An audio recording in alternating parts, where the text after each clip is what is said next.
when did you first hear the word meditation, and what did you make of it? It was actually George Harrison's wife, Patty, who had heard that Maharishi was coming to town. She said we should all go. It was one of those things. And I was personally not in a good place. I think, just overdoing it in the 60s. So I was just not very sort of centered, and I was looking for something. I think we all were. So we heard that Maharishi was going to have a meeting and give a lecture. So that was the first time I'd heard about meditation, but we'd actually seen him when we were kids growing up in Liverpool. Because as you know, he went around the world 7 times to spread his message. And he was on TV. And we remembered this giggly little guy.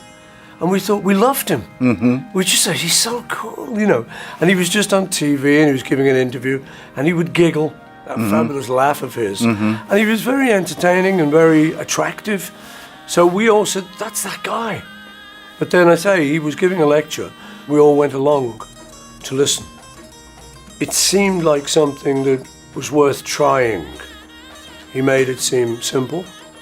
He made it seem very attractive. What was the experience like in Rishikesh? You would just wake up, you would then go for breakfast in the morning, a light breakfast.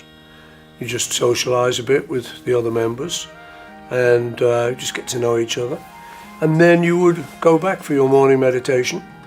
You go back to your room. We had little chalets kind of thing. Mm-hmm. Each of us had little rooms, which were very simple but adequate.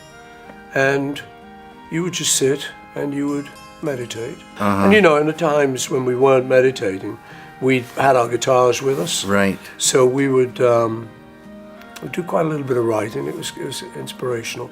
But yeah, there were some very blissful moments. I remember one in particular when I'd been meditating for a little while and I got to a really good place. And I remember the feeling was that I was a feather. I felt like I actually was a feather floating over a hot air pipe. And it was a very nice feeling. And I remember that vividly. Uh-huh. And I reported that to Maharishi and he giggled, yes, this is good. Fantastic. Such a joy.